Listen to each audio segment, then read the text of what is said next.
നമസ്കാരം. നമ്മുടെ സംസ്ഥാനത്ത് ഇപ്പോൾ പോയിക്കൊണ്ടിരിക്കുന്നത് ഒരു പ്രഹസന മാസത്തിലൂടെയാണ് എന്ന് പറയാൻ ആഗ്രഹിക്കുന്നു. മറ്റ് സംസ്ഥാനങ്ങളെ പോലെ തന്നെ കേരളത്തിലും പരീക്ഷാകാലം തന്നെയാണിത്. പക്ഷേ കേരളത്തിൽ നടത്തപ്പെടുന്ന പരീക്ഷ വെറും പ്രഹസനമാണ് എന്നുള്ളത് കൊണ്ടാണ് പ്രഹസന മാസം എന്ന് ഞാൻ ഈ മാർച്ച് മാസത്തെ പറഞ്ഞത്. അങ്ങനെ പറയാനുള്ള കാരണം നിങ്ങൾക്ക് എല്ലാവർക്കും അറിയാം, 1-ാം ക്ലാസ് മുതൽ 12-ാം ക്ലാസ് വരെ അഥവാ ഹയർ സെക്കൻഡറി വരെയുള്ള കുട്ടികൾക്ക് ഈ മാർച്ച് മാസത്തിലാണ് പരീക്ഷ നടത്തപ്പെടുന്നത്. അതിൽ തന്നെ 1 മുതൽ 8-ാം ക്ലാസ് വരെ മാത്രം ഒന്ന് എടുത്തു നോക്കും. അവർ വിജയിക്കുന്നതിന് മുന്നേ അല്ലെങ്കിൽ അവരുടെ പരീക്ഷ നടത്തപ്പെട്ട് അതിൻ്റെ റിസൾട്ട് വരുന്നതിന് മുൻപ് തന്നെ അവർക്ക് പാഠപുസ്തകങ്ങൾ വിതരണം കഴിഞ്ഞു. അടുത്ത അധ്യയന വർഷത്തേക്കുള്ള പുസ്തകങ്ങളാണ് കേട്ടോ കൊടുത്തിട്ടുള്ളത്. അപ്പം അതിൽ നിന്നും മനസ്സിലാക്കേണ്ടത് എന്താണ്? ആ കുട്ടികൾ പരീക്ഷ എഴുതി ജയിച്ചാലും തോറ്റാലും അടുത്ത വർഷത്തേക്ക് യോഗ്യത നേടി എന്നുള്ളതാണ്.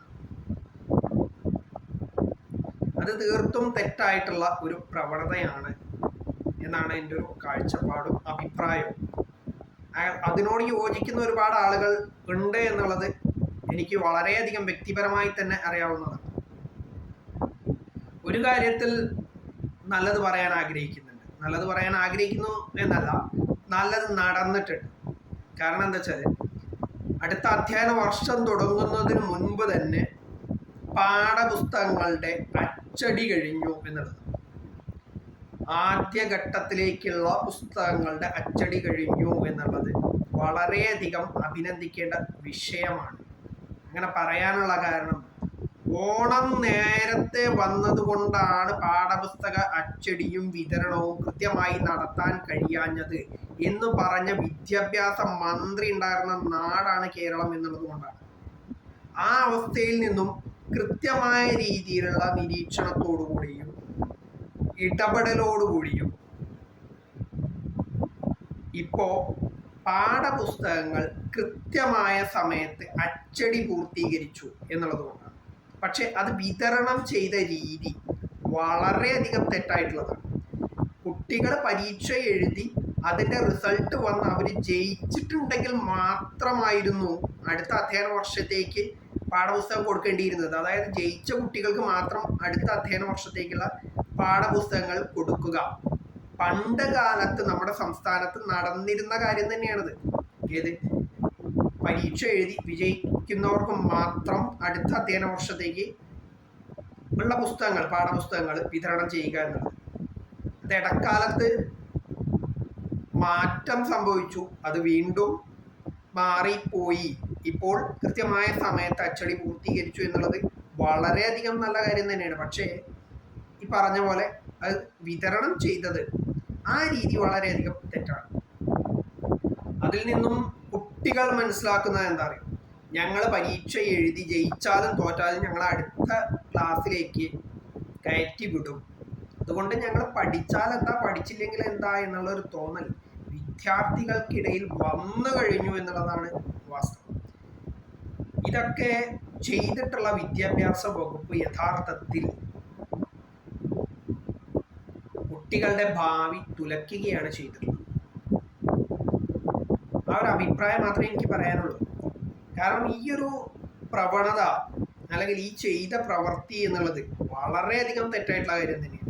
പാഠപുസ്തകം അച്ചടിച്ചു കഴിഞ്ഞോട്ടെ, അത് നല്ലതാണ്, അല്ലാന്ന് ഞാൻ പറഞ്ഞിട്ടില്ല. പക്ഷേ ഇത് വിതരണം ചെയ്തിട്ടുള്ള രീതി വിജയിച്ചവർക്ക് മാത്രമായിരുന്നു കൊടുക്കേണ്ടിയിരുന്നത്. അതല്ല ഇപ്പോൾ ചെയ്തിട്ടുള്ളത്. പരീക്ഷയ്ക്ക് മുൻപ് തന്നെ അത് കൊടുത്ത സ്ഥിതിക്ക് എല്ലാ കുട്ടികളും വിജയിച്ചതായിട്ട് കണക്കാക്കപ്പെടേണ്ടതാണ്.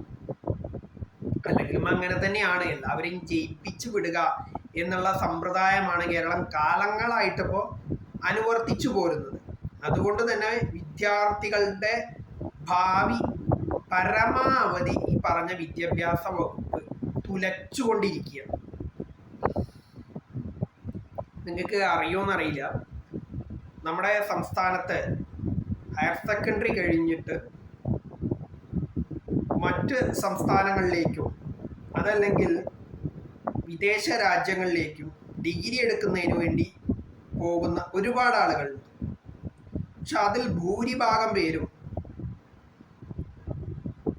അവിടെ നിന്ന് ഡിഗ്രി എടുക്കാൻ കഴിയാതെ പരാജയപ്പെടുകയാണ് എന്നുള്ളതാണ് വാസ്തവം. അതിന് കാരണം ഈ വിജയിപ്പിച്ചു വിടുന്ന സമ്പ്രദായം എന്ന കേരളം തുടങ്ങി വെച്ചോ അന്നു മുതലാണ് എന്ന് പറയേണ്ടി വരും. പലപ്പോഴും ഈ ഒരു പ്രവണത മൂലം വിദ്യാർത്ഥികളുടെ ഭാവി തുലയ്ക്കുകയാണ് എന്ന് പല വ്യക്തികളും പറഞ്ഞിട്ടും കേരളത്തിന്റെ പൊതുവിദ്യാഭ്യാസ വകുപ്പ് ഇന്നേ വരെ അത് മാറ്റം വരുത്താൻ തയ്യാറായിട്ടില്ല എന്നുള്ളത് വളരെയധികം ഖേദകരമായിട്ടുള്ള കാര്യം തന്നെയാണ്.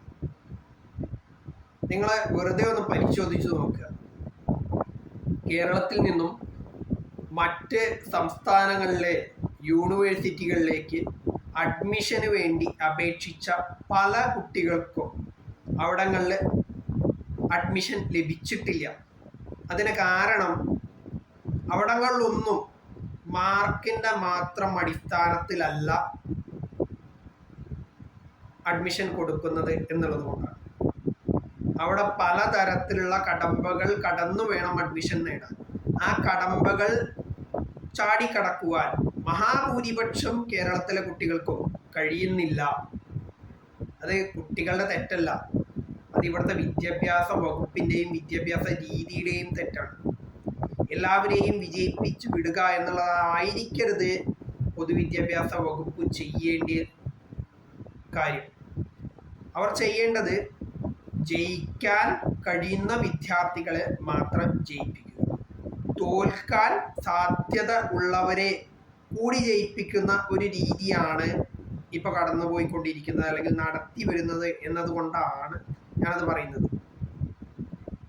അപ്പൊ നിങ്ങൾക്ക് സംശയം ഉണ്ടാവും തോൽക്കാൻ സാധ്യതയുള്ളത് എന്ന് ഞാൻ പറഞ്ഞത് അല്ലേ. നമുക്കെല്ലാവർക്കും അറിയാം നമ്മുടെ മാതൃഭാഷ മലയാളമാണ് എന്നത്. തെറ്റുകൂടാതെ നമ്മുടെ മാതൃഭാഷ കൈകാര്യം ചെയ്യാൻ പോലും അറിയാത്ത കുട്ടികൾ നമ്മുടെ സംസ്ഥാനത്ത് വിദ്യാലയങ്ങളിൽ പഠിക്കുന്നുണ്ട്. അക്ഷരത്തെറ്റ് കൂടാതെ സ്വന്തം പേരും അച്ഛൻ്റെ പേരും അമ്മയുടെ പേരും മേൽവിലാസവും പോലും എഴുതാൻ കഴിയാത്ത കുട്ടികൾ ഇന്നത്തെ കാലത്ത് SSLC പരീക്ഷ പാസ്സാകുന്നു, ഹയർ സെക്കൻഡറി പരീക്ഷ പാസ്സാകുന്നു എന്നുള്ളതിൻ്റെ പ്രധാന ഉത്തരവാദി ഇവിടുത്തെ പൊതുവിദ്യാഭ്യാസ വകുപ്പാണ്. നിർഭാഗ്യം അത്രേ പറയാൻ പറ്റുള്ളൂ. ഈ ഒരു രീതിയിലേക്ക് നമ്മുടെ വിദ്യാഭ്യാസ സമ്പ്രദായത്തെ അല്ലെങ്കിൽ രീതിയെ എത്തിച്ചത്, കുത്തഴിഞ്ഞ അവസ്ഥയിലേക്ക് എത്തിച്ചത് ഇവിടുത്തെ വിദ്യാഭ്യാസ വകുപ്പിൽ ജോലി ചെയ്യുന്ന ഓരോരുത്തരുടെയും അശ്രാന്ത പരിശ്രമ ഫലമാണ് എന്ന് പറയേണ്ടി വരും. അത് മാത്രമല്ല, മറ്റു സംസ്ഥാനങ്ങളിൽ ഞാൻ പറഞ്ഞ പോലെ മാർക്കിന്റെ അടിസ്ഥാനത്തിൽ മാത്രമൊന്നുമല്ല, അവിടെ ഇന്റർവ്യൂ നടത്താറുണ്ട്, അതിൽ പരാജയപ്പെടുന്നു. അതുപോലെ തന്നെ അവിടുത്തെ എൻട്രൻസ് എക്സാമുകൾ നടത്തുന്നുണ്ട്, അതിൽ പരാജയപ്പെടുന്നു. കാരണം എന്താ? ഇവിടെ പരാജയപ്പെടുത്തുന്നില്ല എന്നുള്ളത് കൊണ്ടാണ് അവിടെ പരാജയപ്പെടുന്നത്. ഒരു കുട്ടി പരീക്ഷ എഴുതുമ്പോൾ രണ്ട് സാധ്യതയാണ് ഉള്ളത് അല്ലെ, ഒന്ന് ജയിക്കുവാനും ഒന്ന് തോൽക്കുവാനും. ഇവിടെ പക്ഷെ അത് നടക്കുന്നില്ല. ജയിപ്പിക്കുക എന്നുള്ള സമ്പ്രദായം എന്ന് നമ്മുടെ സംസ്ഥാനത്ത് അവലംബിച്ചുവോ അന്ന് മുതൽ കുട്ടികൾ തോൽക്കുന്നില്ല, അവർ ജയിച്ചുകൊണ്ടേയിരിക്കുകയാണ്. അതുകൊണ്ട് തന്നെ തോൽവി എന്താണെന്ന് അറിയാൻ അവർക്ക് കഴിഞ്ഞിട്ടില്ല എന്ന് മാത്രമല്ല, അവരുടെ തെറ്റ്, അവർ ആവർത്തിച്ച് ചെയ്യുന്ന ചില തെറ്റുകൾ മൂലം എന്തുണ്ട്, ആ തെറ്റുകൾ വീണ്ടും വീണ്ടും ആവർത്തിക്കാനുള്ളൊരു പ്രവണത കൂടുന്നുണ്ട്. തെറ്റായി പഠിച്ചു വന്നിട്ടുള്ള ഒരു കാര്യം വീണ്ടും വീണ്ടും വീണ്ടും ആവർത്തിക്കുമ്പോൾ അത് തെറ്റ് തന്നെയാണ് എന്ന് പറഞ്ഞു മനസ്സിലാക്കി കൊടുക്കാൻ ഇവിടെ ആരും തയ്യാറാവുന്നില്ല.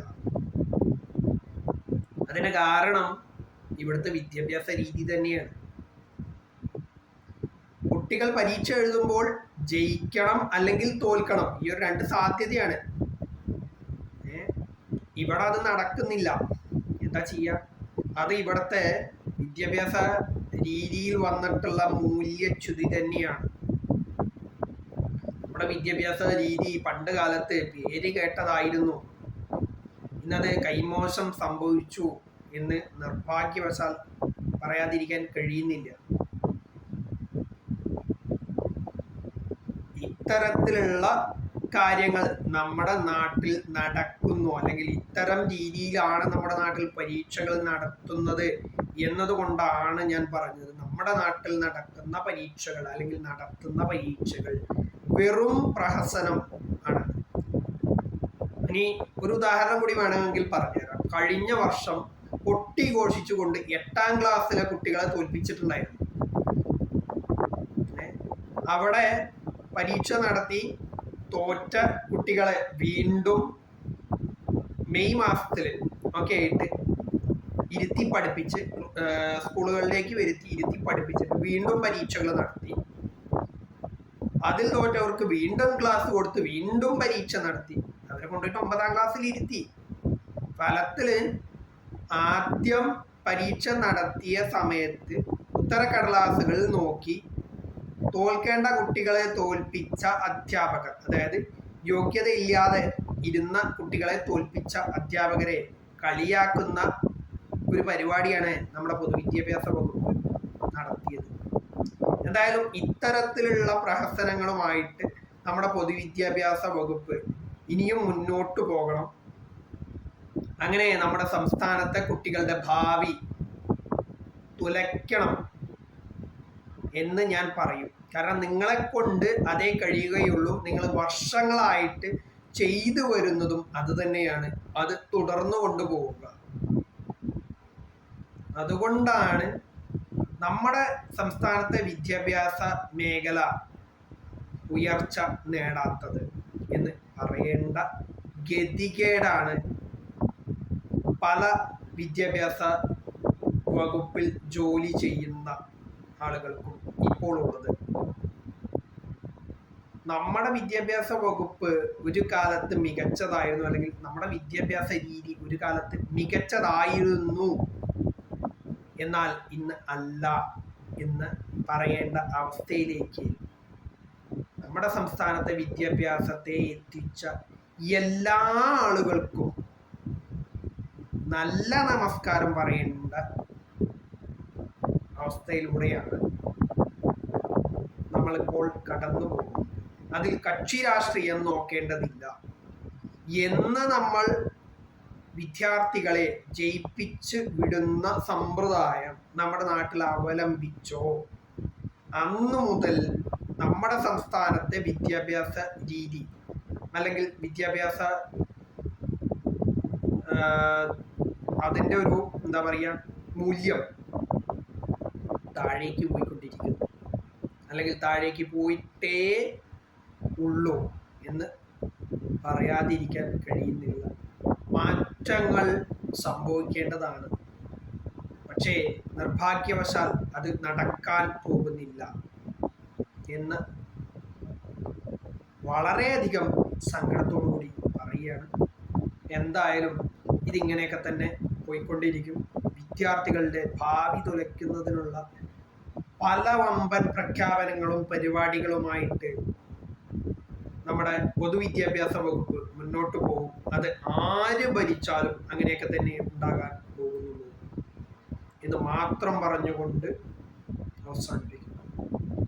വിദ്യാർത്ഥികളെ, നിങ്ങൾ രക്ഷപ്പെടണമെങ്കിൽ നിങ്ങൾ തന്നെ വിചാരിക്കണം.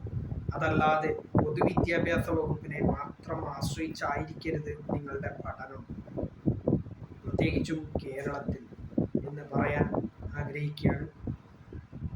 കേൾക്കേണ്ടവർ കേൾക്കാം, അല്ലാത്തവർ കേൾക്കേണ്ട. ഞാനീ പറഞ്ഞത് മുഴുവൻ എൻ്റേതായ അഭിപ്രായങ്ങളാണ്. പലർക്കും അതിൽ വ്യത്യാസമുണ്ടായിരിക്കാം, ഇല്ലായിരിക്കാം. അത് നിങ്ങൾക്ക് ഞാൻ വിട്ടു തന്നിരിക്കുന്നു.